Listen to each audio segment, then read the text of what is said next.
Well, thank you all very much indeed. Can you all hear me all right at the back? Great, okay. So, just to cut straight to the point, NHS whistleblowing, it's very relevant at the moment, isn't it? The service is stretched like never before. We've had the recent scandals, Shrewsbury and Telford, Gosport, Mid-Staffs, and there's ongoing investigations into Nottingham and mental health in Essex. Questions are forever being asked about why, in these cases, so many staff are reluctant to speak up about shortcomings. Whilst millions are spent on flagship projects like Freedom to Speak Up, and whilst our own NHS and many national healthcare regulators make candour and safeguarding a mandatory part of registration. In contrast, we hear so very, very little from the front line and from those contemporary NHS whistleblowers who have spoken out, perhaps because so few of us manage to remain sane, sober and solvent. Well, at least at the moment, I'm lucky enough to be all of those, and my aim today is to try and take you through my own personal experiences of speaking up, put the spin, the political statements, the smooth and the often false promises about NHS whistleblowing into the gritty real-life context of healthcare safeguarding, and better inform you all about the risks and the potential outcomes of speaking out. Now, before we start, I should be clear that today's presentation is a continuation of my duty of candour, whistleblowing, moral and professional duty, and honest opinion. I've also, for legal reasons, redacted the names of the consultants directly involved. I also ought to be clear that my whistleblowing was not historical, fabricated, or malicious, as has sometimes been alleged. Now, it's well recognised that whistleblowers tend to attract only relatively low-grade retaliation as long as they keep their concerns in-house. The retaliation often increases dramatically if the whistleblower breaks ranks and goes outside the organisation to a regulator or to the media for support. And this point for me, after years of internal whistleblowing, happened in 2015 after we had another series of errors and the avoidable death of a patient called Mr. Peter Reid. I became involved with Peter's case on Friday, the 26th of December 2014, Boxing Day. Peter was in the Royal Lancaster Infirmary, part of Morecambe NHS Trust, with intermittent small bowel obstruction. He'd had locally advanced bladder cancer, managed with a left ureteric stent for his obstructed kidney, and combination chemotherapy and radiotherapy, from which he'd enjoyed a complete response.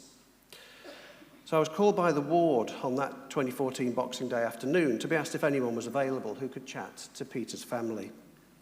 They'd inquired about bringing forward his routine ureteric stent change, which was overdue.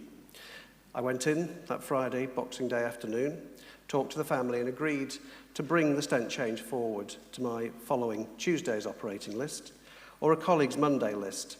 I emailed the waiting list office. I couldn't call because it was a bank holiday.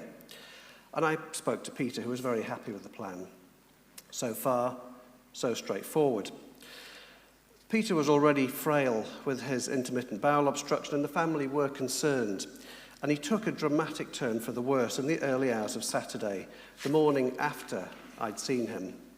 He became confused, he fell, and emergency blood tests showed for the first time a dramatic deterioration in Peter's kidney function and septic markers.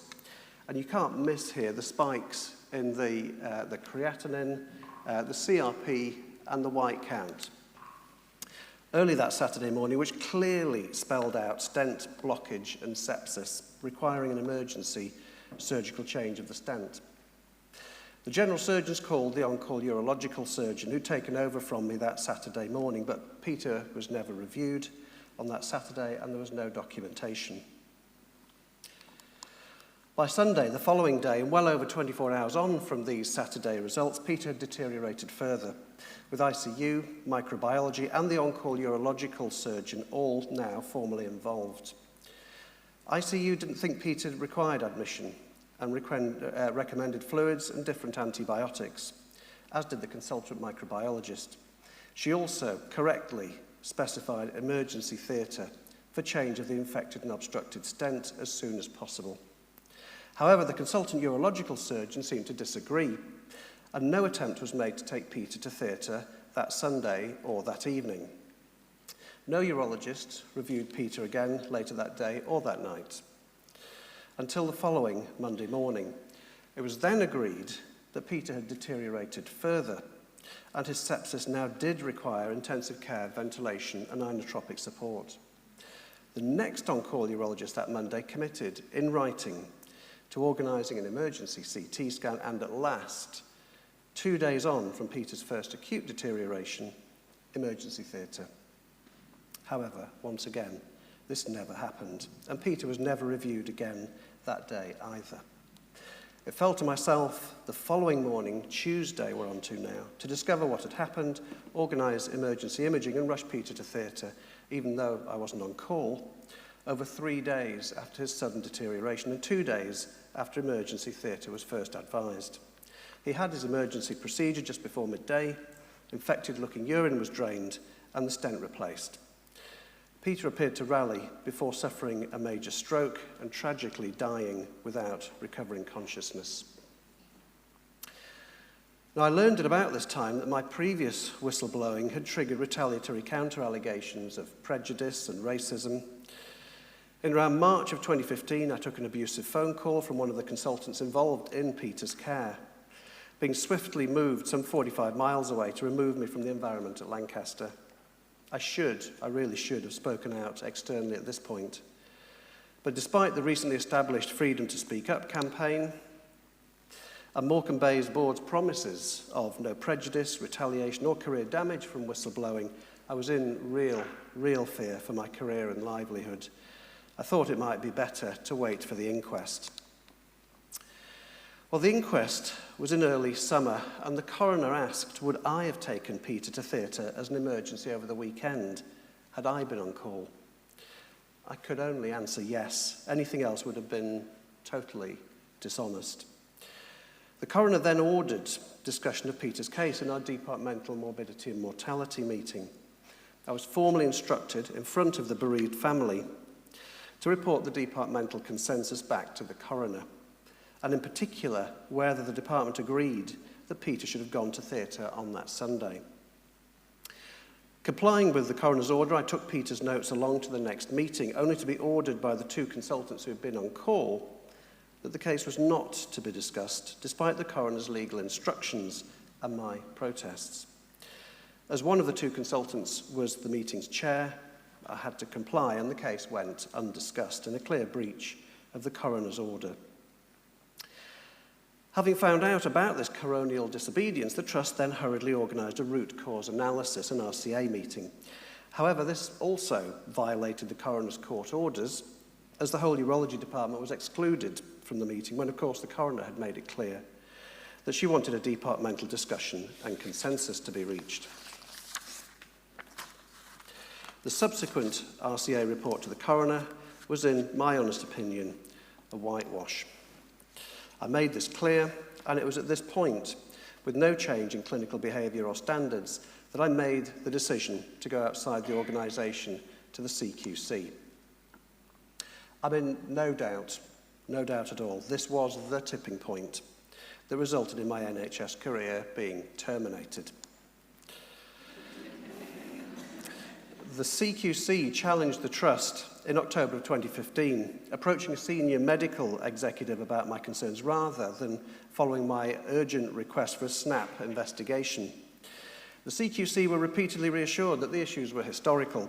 They'd been addressed, and of course it wasn't at all difficult for the Trust then to work out who'd crossed the line and spoken out to the CQC. At the end of the same month, I suffered the first of a whole series of unannounced monthly pay cuts and punishments. Now, at this point, it's worth just pausing the story to consider what happens to vulnerable whistleblowers in these kind of situations.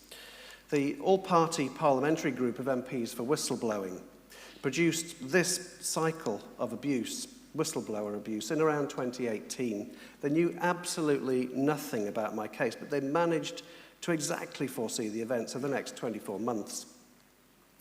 As the AfPP correctly predicted, starting immediately after the CQC's meeting with the Trust, I suffered sequentially ongoing pay cuts, demotion, counter-allegations, threats of disciplinary action, and a threat to rewrite my contract, moving my base hospital to the opposite end of the Trust.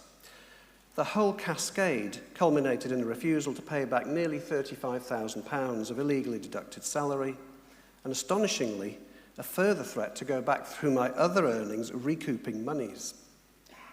It was pretty clear to everyone that I was being forced out, and in the summer of 2016, I finally broke, jumped before I was pushed, and resigned. The job I'd always wanted, working at 3 months' notice, during which time Morecambe Bay's executives were supposedly too busy to meet with me.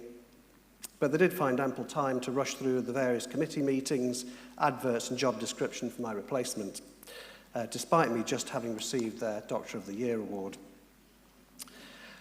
Only after I become unemployed was the scale of the retaliation revealed, with covert allegations of bullying, racism, neglect, and prejudice having been made by precisely the same colleagues whose clinical behaviour I'd blown the whistle on. These allegations, ironically, despite me being described in the annual awards as always treating everyone as equals and always going the extra mile. Unemployment, after nearly 35 years of uncontroversial NHS work, was awful. By Christmas, the family were financially underwater by a mid-five-figure sum, and I'd been unable to find any jobs at all. At the end of 2016, I found work with the Manx Health Service. Had I not done so, the consequences would have been even more life-changing. In the meantime, the whole issue was referred to the Manchester Employment Tribunal. Now, we need to talk about tribunals in the context of whistleblowing and unfair dismissal, because my own expectations couldn't really possibly have been further away from the reality. After all the intimidation, threats, and bullying, I fully expected the tribunal to be sympathetic and, above all, deeply concerned about public safety. And it's worth remembering here the ongoing 500 cases of harm and the avoidable deaths whose figures were still rising at this point. I thought that my whistleblowing would be very carefully scrutinised and there'd be a presumption that I was the innocent party until proven otherwise. Well, that couldn't really possibly have been much more wrong. The first thing to appreciate is that employment tribunals are conducted as though you, the whistleblower, are the one at fault. The standard tactic is for the NHS to essentially put you on trial, mudslinging any kind of damaging information that they can find in their HR, email, or IT files. Of course, they've got access to everything. They are your ex-employer, after all. It's a legal tactic called reason shopping. It's well established, and in my opinion, it's positively medieval. The whistleblower takes the stand first, and the aim from the viewpoint of the employer is to break, smear, and humiliate the whistleblower and destroy their credibility in front of the tribunal and the media. It's confrontational, deeply damaging and ugly, and by far the greater scrutiny is focused upon your own character, motives and integrity, not on public safety or the organisation that dismissed you. Now, we all know that witnesses shouldn't be intimidated or persuaded to change their evidence, and that all evidence needs to be declared whether it supports or undermines your case. I was constantly in extreme fear of accidentally influencing a witness or forgetting to declare evidence. Such fears of breaching the law clearly didn't extend to the NHS. And allegations about big organisations tampering with evidence seem commonplace, as in the recent Chris Day case that some of you may have read about. In my own case, significant evidence was concealed, including a pivotal witness statement, and just as has been alleged in Chris's case, my entire email account was also destroyed, together with the tens of thousands of contained emails in the run-up to the tribunal. Witness evidence went the same way. I was hoping to field up to 12 NHS witnesses. All had said they'd back up my version of events under oath and with the truth. In the run-up to the tribunal, the department was called together and informed that it might be dissolved if the case went badly. Straight away, every one of my Morecambe Bay witnesses dropped out, gave back word, or became uncontactable, with a particularly pivotal witness allegedly being forcefully told not to appear and his witness statement being withheld. Astonishingly, the complete disappearance of all my Morecambe Bay witnesses went almost unremarked upon by the Tribunal. With my email account destroyed, other evidence concealed, and almost all my witnesses dropping out, there was one last target for pre-tribunal attacks, and that, of course, was me. Just before the hearing started, I received a costs threat. Now, this is another common legal tactic. The NHS, via a very threatening and intimidating legal letter, tells the whistleblower they've no case, and they'll be pursued for costs when they lose. This is potentially ruinous. The NHS informed me that if I didn't drop the case and agree to a gag, then their net costs would be £108,000. We very nearly withdrew at this point. Had the NHS bullied and intimidated me into dropping the case and agreeing to a gag, then of course the 500 plus cases of harm, the risk-taking and the avoidable deaths exposed in 2021 would have remained covered up forever. The public, local MPs and bereaved families would never, ever have known about this. Thankfully, we went ahead and we won unfair dismissal with compensation of £102,000. Now, this sounds like an awful lot, but of course some was money already owed to me anyway, and it puts the settlement into context when you bear in mind that the Tribunal themselves estimated my illegal dismissal costs to be around £250,000. For legal reasons, the compensation was capped, and therefore the net outcome for me and the family from speaking up was actually a loss of about £150,000. But, from the NHS's point of view, at least by the end of 2018, it must have seemed the problem was now going to go away. Yes, they'd been found guilty of illegally dismissing me, generating some unfavourable headlines. They'd lost their application for costs, which they tried on anyway. And the whole debacle probably cost in excess of £250,000. But the executives weren't risking their own personal money, unlike, of course, any dismissed whistleblower. And the informal feedback was that the Trust wasn't too unhappy about the outcome. The sheer magnitude of the problems, the deaths, cover-ups, disobedience to the coroner, incidents and errors hadn't become widely public, and the situation would now be quickly forgotten about. They were rid of me, the issue was dead and buried, and they clearly didn't anticipate the publication of a book. This came out in August of 2019. It certainly wrong-footed them.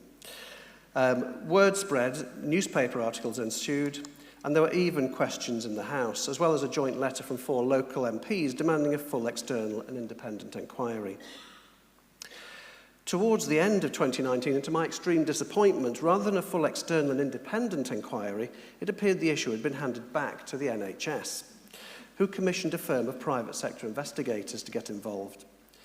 This was not what I'd hoped for, nor what the local MPs had demanded on behalf of their constituents and patients. Some contacts thought this reasonable. Others warned me about the potential for any NHS-funded and directed investigation to turn into another anti-whistleblower crusade or witch hunt. Importantly, it was further announced that Peter Reid's case would receive particular attention from the NHS private investigators as the, quote, index case. Now, before the NHS England inquiry started, 2020 opened with a fresh internal Morecambe Bay inquiry into Peter Reid's death. Aiming to replace the original inadequate report of 2015 that had been sent to and rejected by the coroner. This new 2020 meeting was particularly striking for 2 attempts to backdate contradictory new evidence into the record. The consultant on call for the Saturday and Sunday, when Peter Reid had deteriorated so dramatically, suddenly completely changed the story he'd given to the coroner, despite being warned about the risks of perjury.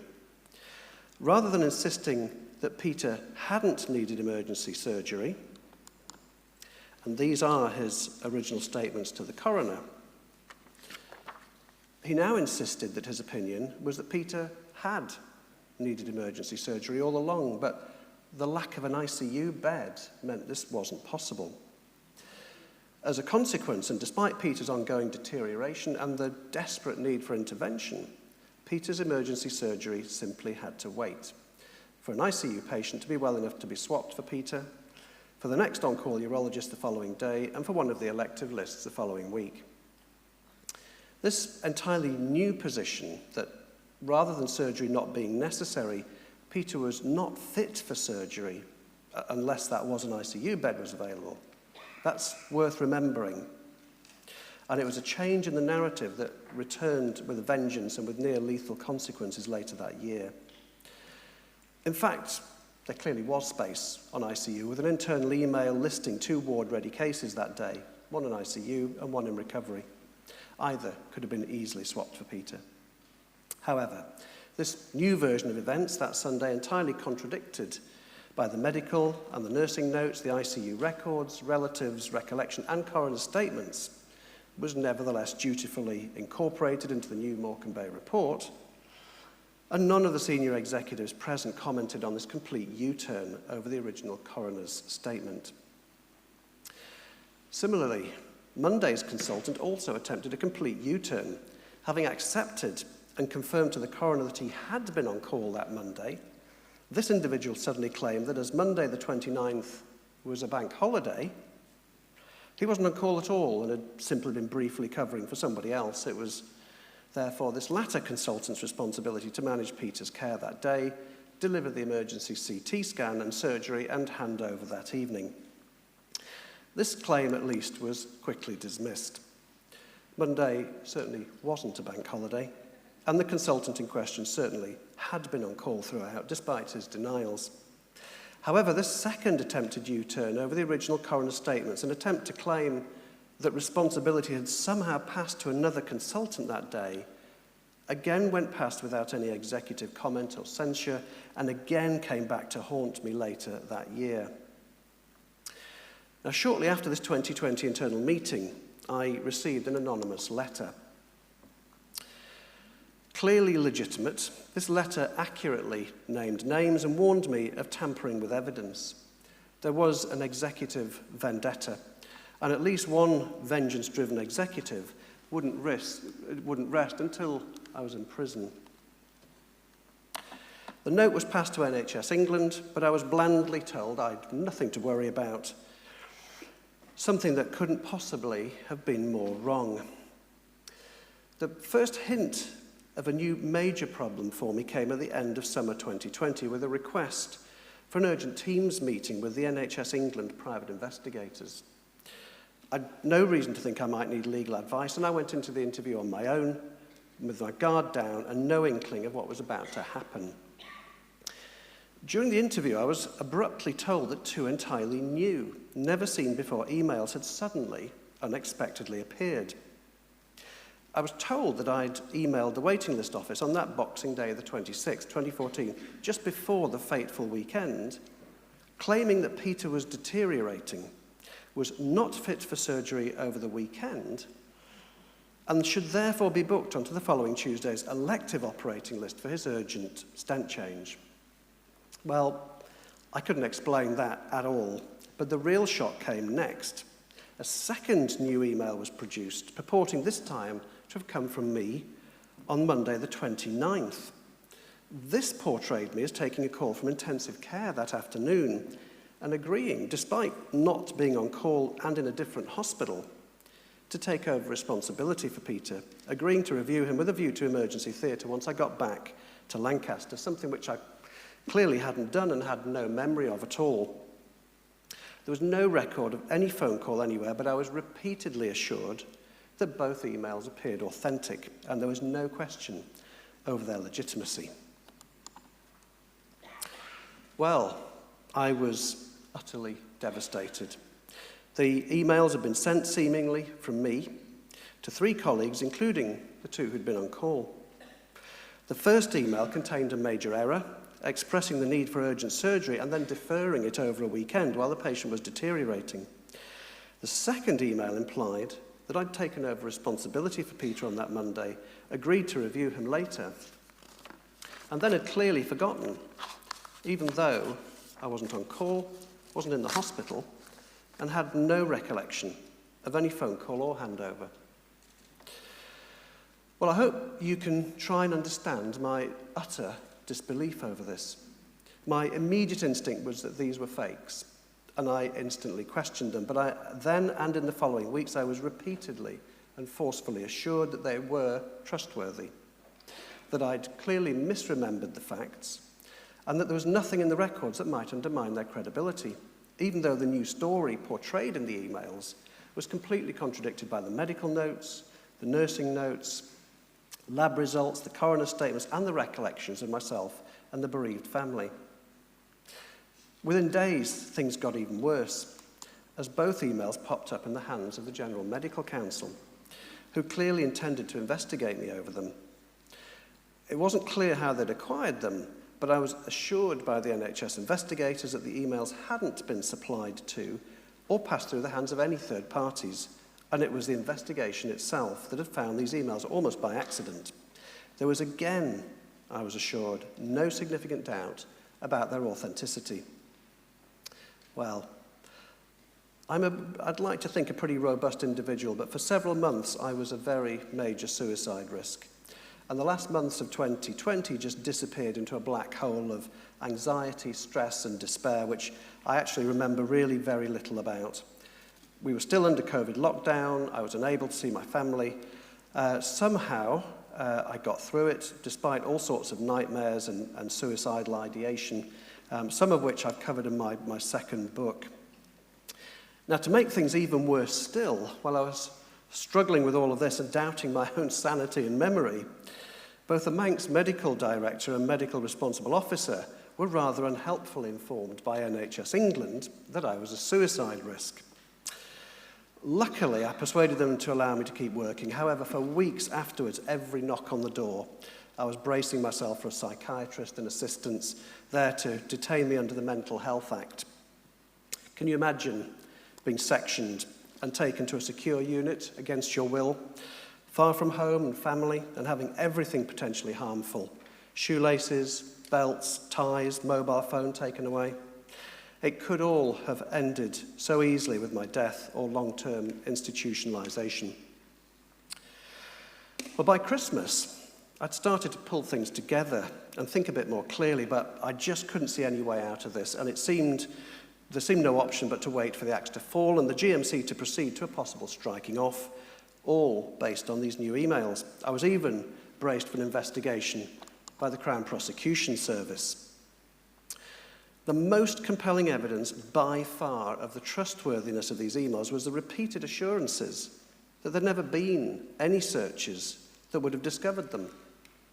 And they'd simply been sitting there for all to see in all four accounts all the way back to 2014, all marked up as urgent and just waiting to be discovered.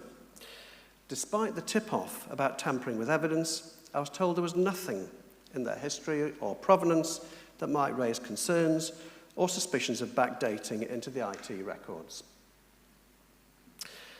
So, having so very nearly taken my own life in disgrace over these repeated assurances, I wonder if you can even begin to imagine the shock when in January of 2021, I stumbled across this. It's a 2018 formal legal statement from Morecambe's NHS Trust, passed to Judge Batten of the Manchester Employment Tribunal. I'd no recollection of this, but it was there, mercifully, in the tribunal records. On page 12, and completely destroying the credibility of both the emails and all the assurances that I'd been given, the legal deposition reeled off all the accounts that had been systematically searched for evidence in the run-in to the tribunal of 2018. My account was there, as were the accounts of my three colleagues. Obviously, I've redacted them here, who'd been allegedly copied into these emails. Each and every one of these accounts entirely contradicting all the assurances that I'd received, most certainly had been searched in 2018 for mutual correspondence, all the way back to 2010. And far from these emails featuring in all four consultants' accounts Every single account had been entirely empty of them.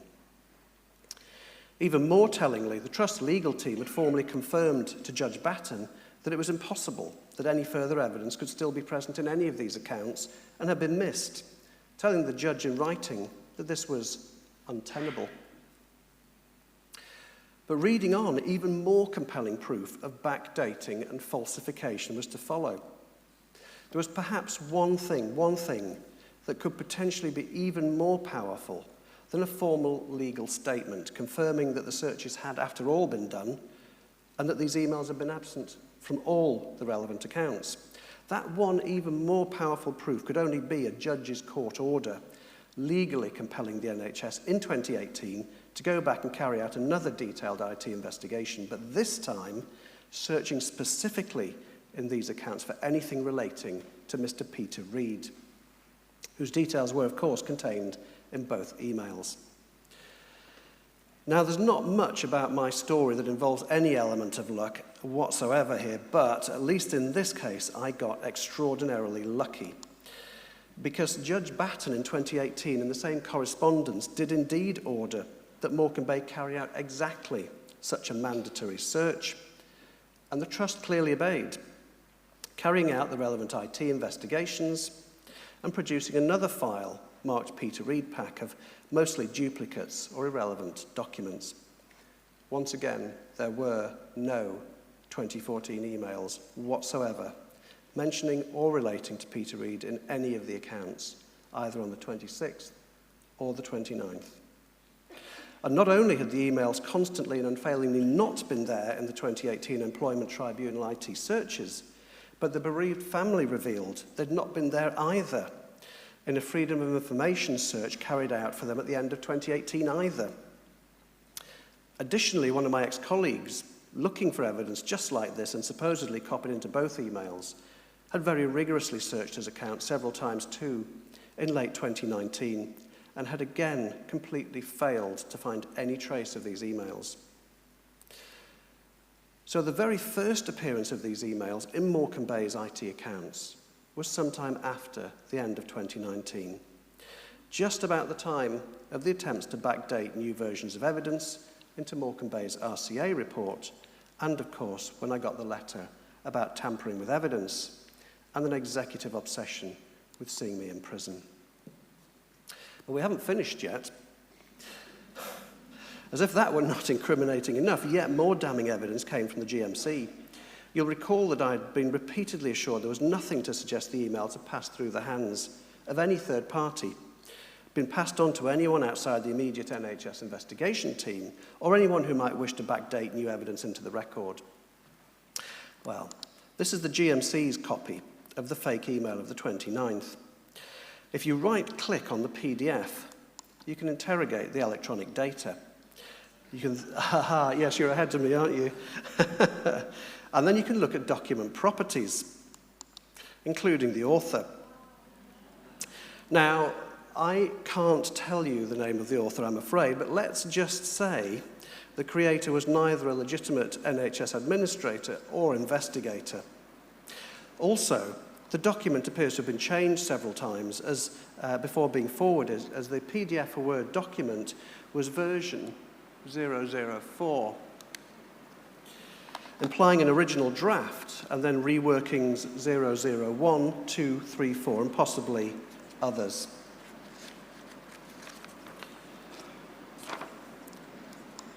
I'll just give you a moment to think through the implications of that. Most of you will have read Orwell's 1984, I suspect, at some point. There was Winston Smith's job, wasn't it? To alter, falsify, and backdate documentation, to smooth over errors and avoid embarrassment for Big Brother, and to systematically rewrite and alter recorded history in favour of the state and its employees and against the individual. But this isn't some fictional thriller, some spy story of deceit and lies and treachery and double-crossing. This is rigorously evidenced fact. And it's our 21st century NHS, an organisation claiming to abide by the NHS Constitution, honesty, integrity, candour, freedom to speak up, and of course bound by the Nolan principles, yet caught out and proven by its own evidence to have behaved like a totalitarian police state, clearly considering itself beyond the law and by the standards of its own legal promises and judges' orders, having rewritten clinical events, backdated evidence into the electronic record over an avoidable death and disobedience to the coroner, as well as destroying files, psychologically manipulating and gaslighting both whistleblower and the bereaved family, misappropriating blame, withholding witness evidence, and, in my opinion, thoroughly corrupting the legal and coronial process and misleading medical regulators. And it's important to note that this isn't just a small number of rogue individuals. NHS England and NHS Improvement funded, directed, oversaw, and signed off the whole process. Furthermore, the NHS used this utterly misleading correspondence to report me yet again for, I think, the 7th time to the GMC, setting me up for a potential striking off and even possible criminal prosecution based on evidence that they already knew could only possibly have been falsified and backdated. Now, I'd love to finish on a positive, happily ever after note, but our NHS executives seem hell-bent on ensuring this never happens, despite passing on this unequivocal proof of backdating and counterfeiting. The NHS England inquiry simply ignored this without even commenting on it.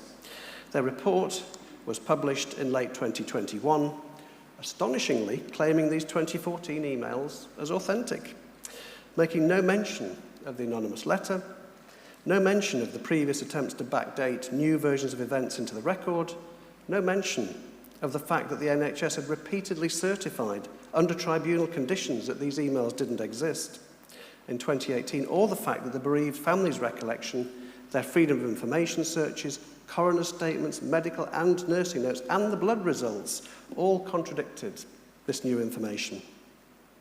The report even appears to implicitly criticise me for having pointed these facts out.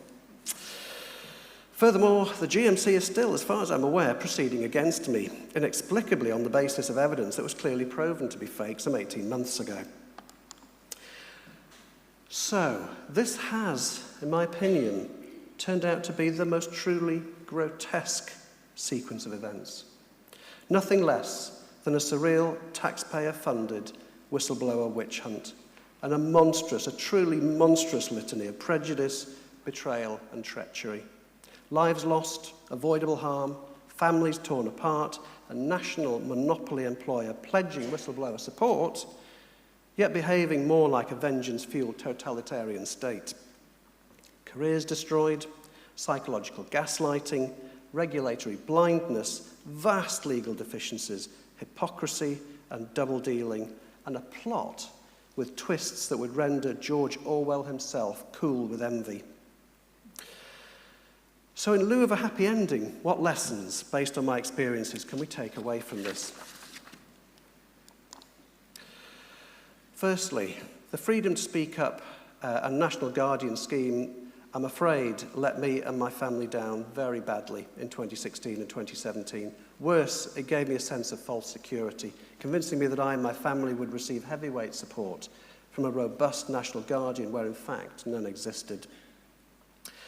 Medical regulators, like the CQC and the GMC, despite their repeated claims to the contrary, continue, in my opinion, to be an intrinsic part of the problem, not the solution. The law is wholly inadequate at dealing with issues of safeguarding and whistleblower retaliation. It should be possible to make judgments about whistleblowing with absolute confidence that the law will be respected, all evidence preserved and declared, witnesses encouraged to honestly come forward with the truth, and the litigants themselves kept free of intimidation, threats, or abusive actions. Above all else, the safety of the public should be paramount. It's impossible to make balanced and informed judgments about whistleblowing and illegal retaliation in the complete absence of these legal principles. With the electronic patient record and IT-based communications, there's increasing potential for electronic tampering. We should consider whether public bodies should be entrusted with both exclusive ownership of and unfettered access to safety-critical digital information and the ability to covertly and retrospectively erase, modify or add to that data. All supposedly independent external healthcare investigations should, in my opinion, be properly impartial and robustly independent, including financially, from the NHS, without the NHS or any current NHS employee being able to steer, embed themselves in, or oversee the investigatory process. And most importantly, and I'm sorry if this hurts some of you, but the NHS remains, at least in parts and at executive level, an organisation that is fundamentally and profoundly dangerous for patients and well-motivated, conscientious staff. It's repeatedly failed to learn lessons and instead seems, in my opinion, to have become an organisation obsessed with executive cover-ups, spin, blame, and truly terrifying revenge upon anyone threatening its reputation management. So, coming back to the real-life viewpoint of the individual NHS whistleblower, how can we conclude this?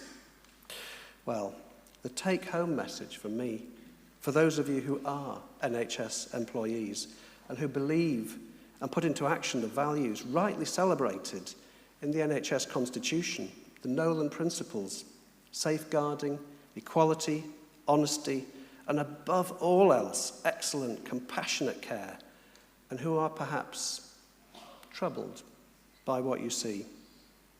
My warning to you is that your most cunning and implacable enemy and greatest threat to you by far may ironically be your own employer, with the support and connivance of your own national regulators. Thank you. Thank you very much. Ooh. Wow. Thank you.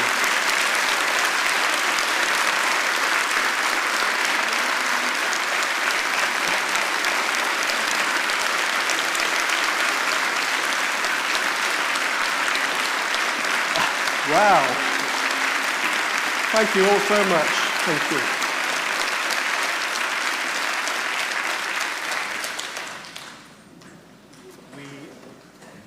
We have about 6 minutes for questions. Sorry? Take questions. So, who'd like to start?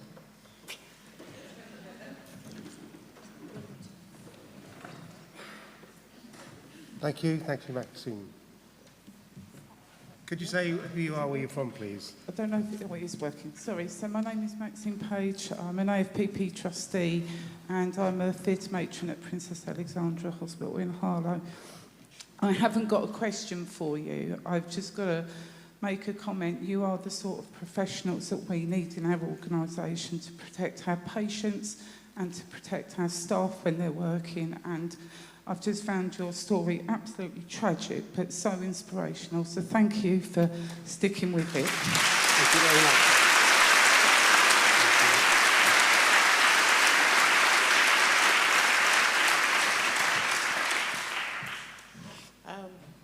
I don't want to cry. I'm not crying. Oh, don't.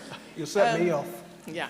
So the first question I want to ask you is, the patient who died, how old was he? So how old was he? Yes. I think Peter was in his mid to late 60s. 60s, yeah? Yes. Okay. My second question is, when he started that way, did you contact a lawyer, an independent lawyer, to fight for you? Yes, I didn't.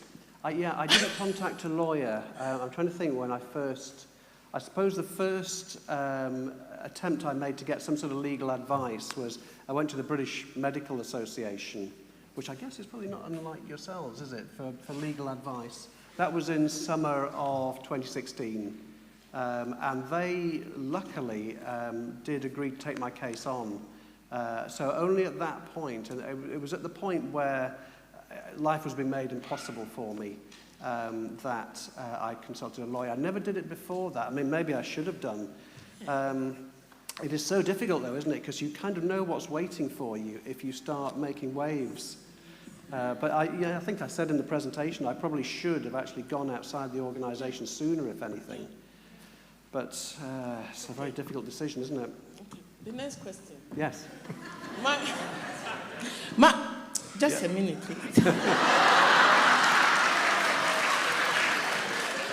my regards to your family. Oh, thank you. Yeah, my regards to them. They stayed with you. They stayed with me. Well yes. done. Thank you.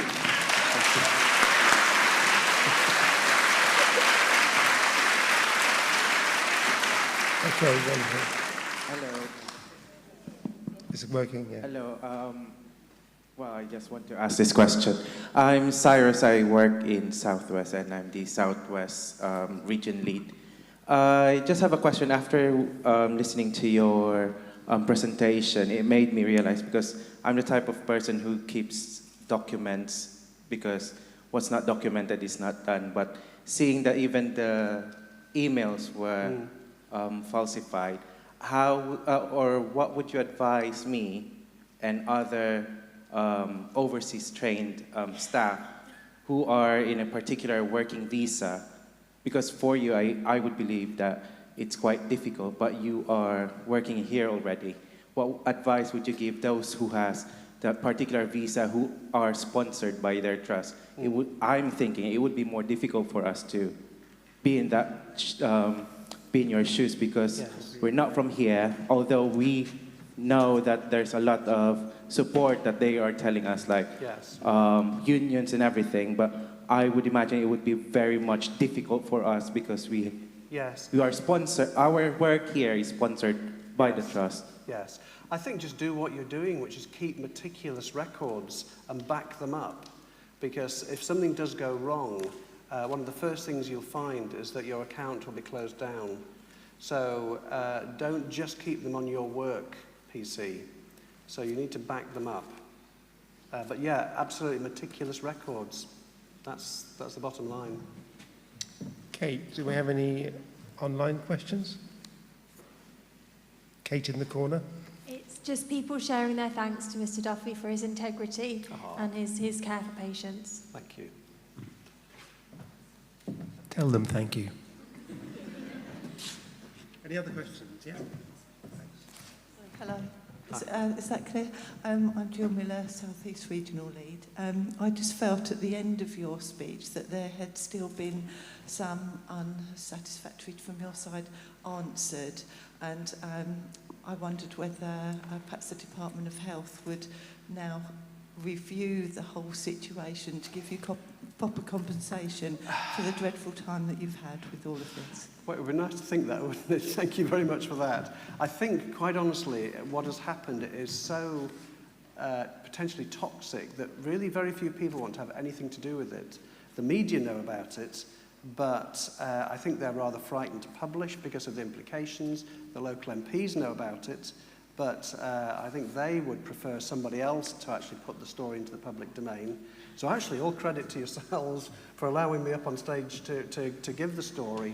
But I think at the moment it's a little bit like the post office scandal, isn't it? Where all those people got sent to prison and committed suicide who were totally innocent. It was all a software glitch. And it took years for that to come out, and nobody really wanted to sort of open up the cesspit that was there as a part of that problem. And I think it's a little bit like this. And I suppose the other thing I ought to say as well is that I'm not the only person who has found evidence of backdating of information into IT records within the NHS. There's at least 2 other people in Morecambe Bay who claim to have evidence of that. So this is, I don't think I'm an isolated case, so maybe just the tip of a very big iceberg. Thank you. Question at the back there. Thank you very much for that. I was working for a trust, and it came to light, well, the knowledge came to me that one of the senior managers had been moved into a different post, and I knew the post should be advertised, and it hadn't been. So I thought, well, free to speak up, Guardian, I'll go and find out who it was. It was the same person. There was an issue of bullying, and they appointed an anti-bullying czar, and I went to see who that was, and it was the person who'd been accused of bullying. So it feels very much, from my level, like our hands are tied, apart from going through a union. And obviously the unions are getting more and more hard pushed, but hopefully they're getting more members. But maybe the gentleman from overseas might look at the unions.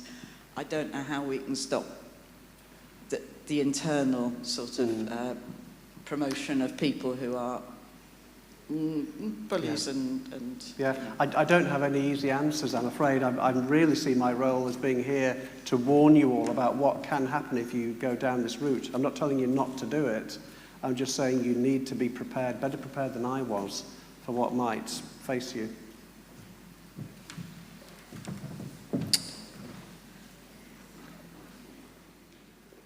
Question down here. Of course, this happens in other professions too. It happened to my husband who's a teacher. And also, did you have anybody to talk to about your suicidal feelings? Yes, I did. I mean, my family were very supportive. Probably the most pivotal person, actually, it's a good opportunity for me to say a kind of public thank you to her, was actually Peter Reid's daughter. Oh, wow. So,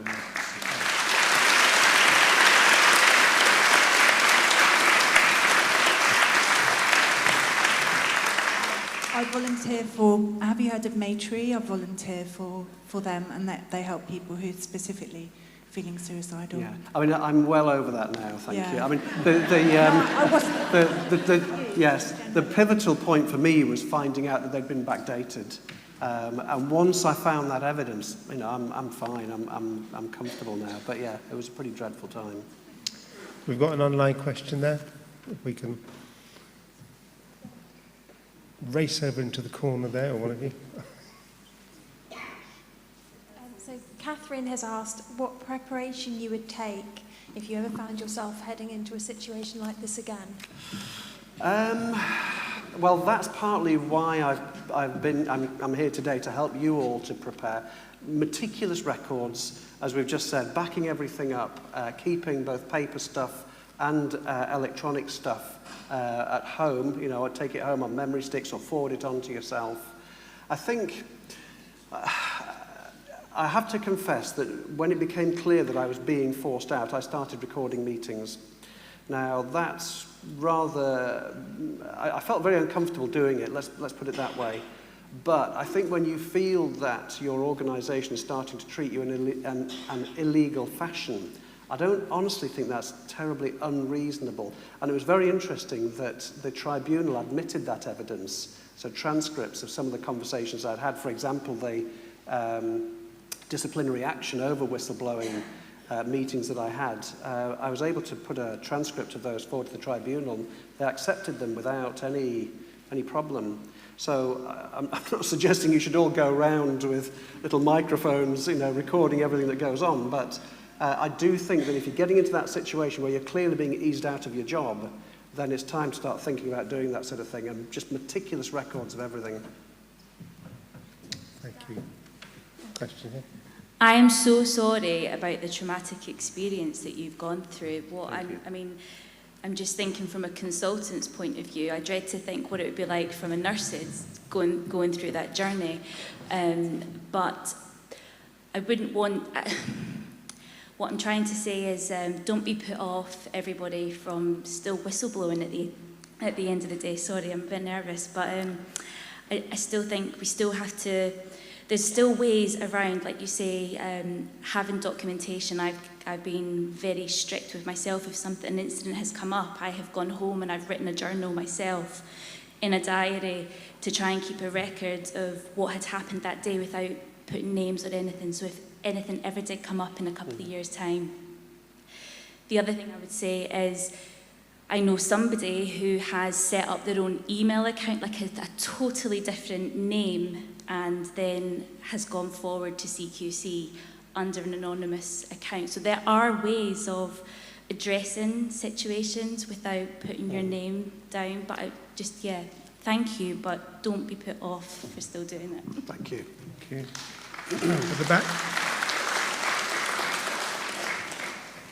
Thank you. Mr. Duffy, I just wanted to say, as an employee at Morecambe, and there's a few of us here who worked with those surgeons, that you weren't alone, that a few of us did raise our concerns. Thank you. Thank you.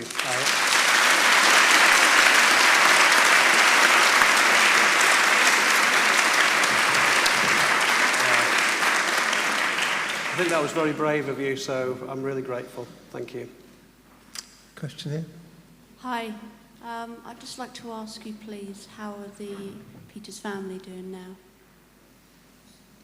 Sorry? How are Peter's family doing now? Oh, thank you for asking about that. Yeah, they're okay. I mean, it was a very rough time because when all this was going on, the Isle of Man was in COVID lockdown, so there was no travel to and from the island for probably about at least, I think, 15, 18 months. So we basically kept in touch via Facebook Messenger. But we're all okay, thank you. The family were very supportive to me. They've backed me through this. So yeah, we're together and we're sound. Thank you. We have another online question. So we've had a couple of questions about balancing the need to keep patient information confidential versus the need to record information in a safe place. How do you achieve that in a legal and safe way? Well, you've noticed I've used Peter Reid's name today. I mean, it's out there, and the family were actually, when I originally published the book, the first book, it was patient A. But since then, with the media interest, the family have said they're quite happy for us to openly talk about Peter's name. But I think, if in doubt, you need to use hospital numbers, don't you, or initials and date of birth. Does that answer the question? I think they were asking about things like if you want to record emails outside the NHS system, how can you legally and safely do that? Record.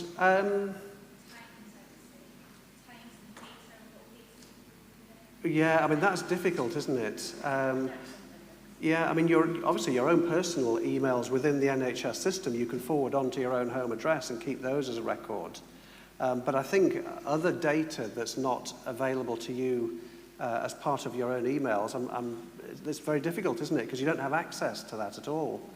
And that's part of the point I was making towards the end, was that I'm not sure that it's appropriate that some of these big organisations have complete exclusive access to that data.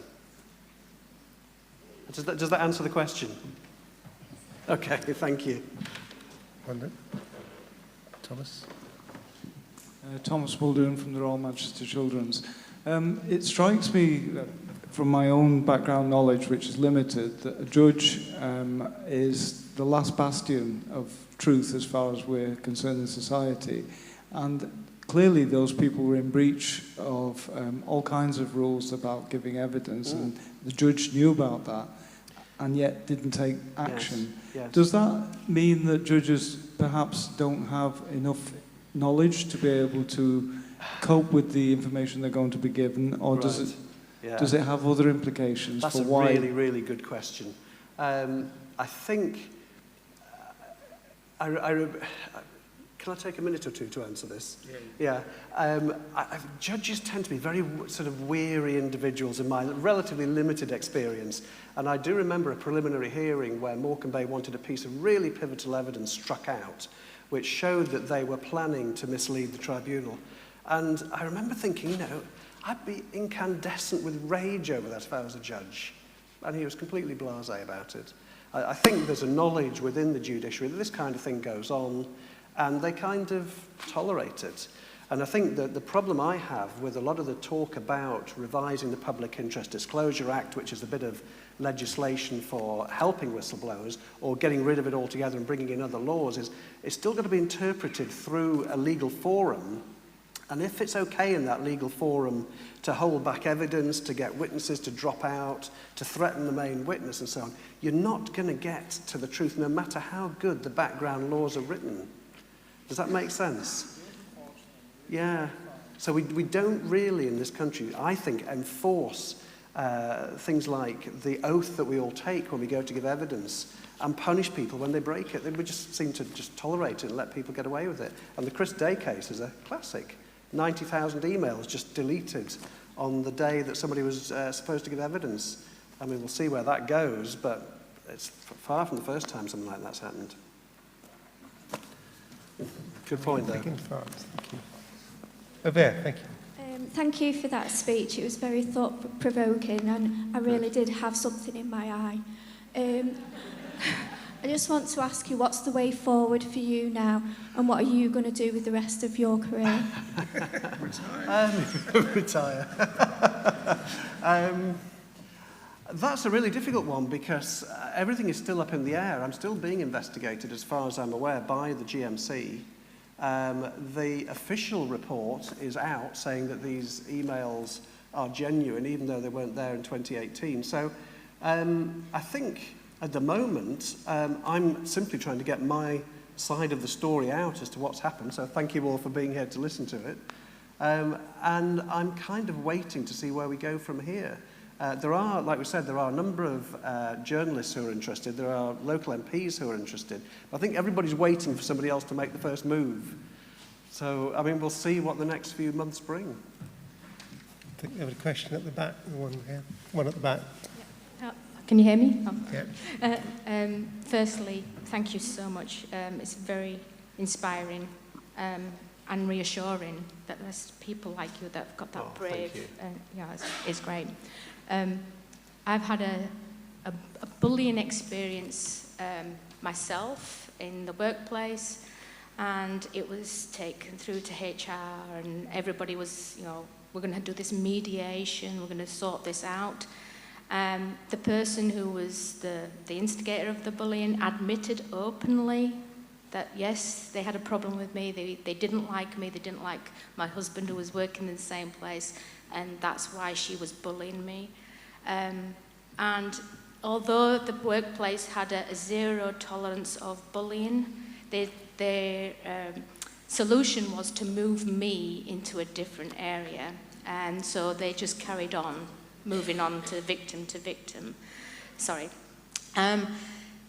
What I would say is that there are instances I come across still today where people will say, oh, it's just so-and-so. That's their personality. That's just the way they are. If we allow that behaviour to continue, we will never end that kind of behaviour. Yes. And the impact it has yes. on people like yourself and myself, yes. It is devastating to know that we're not like that. We're caring, compassionate people, so why do we tolerate that kind of behaviour? So, thank you so much. Thank you all very much for listening. Thank you very much. We've just got time for one more, and then Dawn's going to round off the day for us. Hi, Lindsay Perry from Walsall Manor Hospital. I'm more interested also in the accountability of your colleagues. So when everything, when it came out and everything, and obviously, were they accountable after the event? Then did it come back? Was there anything? Or do they? Obviously they still practice and stuff like that. But accountability. One of them isn't. Again, we can't mention any names here. As far as the other two are concerned, one has left the trust but is still working. The other one is still working. The GMC won't tell me if there are any ongoing investigations into them. So it's very difficult to know. It's all such a sort of secretive thing. I do know that the consultant who was on call for Saturday and Sunday has used that email to claim now, has changed the story again, and is now claiming that that email ordered him not to take Mr. Reed to theatre on the Saturday and Sunday. So there's another change of story. That's all ongoing. So I know it's just, it's a bit surreal, isn't it? Thank you. There is one line question. Are your books going to be available digitally? Yes, they are. They're on Amazon, and they're available. Yes, that's right. Yes, so paperback, hardback, and they're available as Kindle. So you just go into Amazon's website and just put in the name of the books or Peter Duffy, urologist. They're both available there. And I have tried to price them to sell. I would sooner get the message out than make a profit. So hopefully they're reasonably competitive. Well, can I just, one last time, ask you to give Peter one last round of applause. Thank you.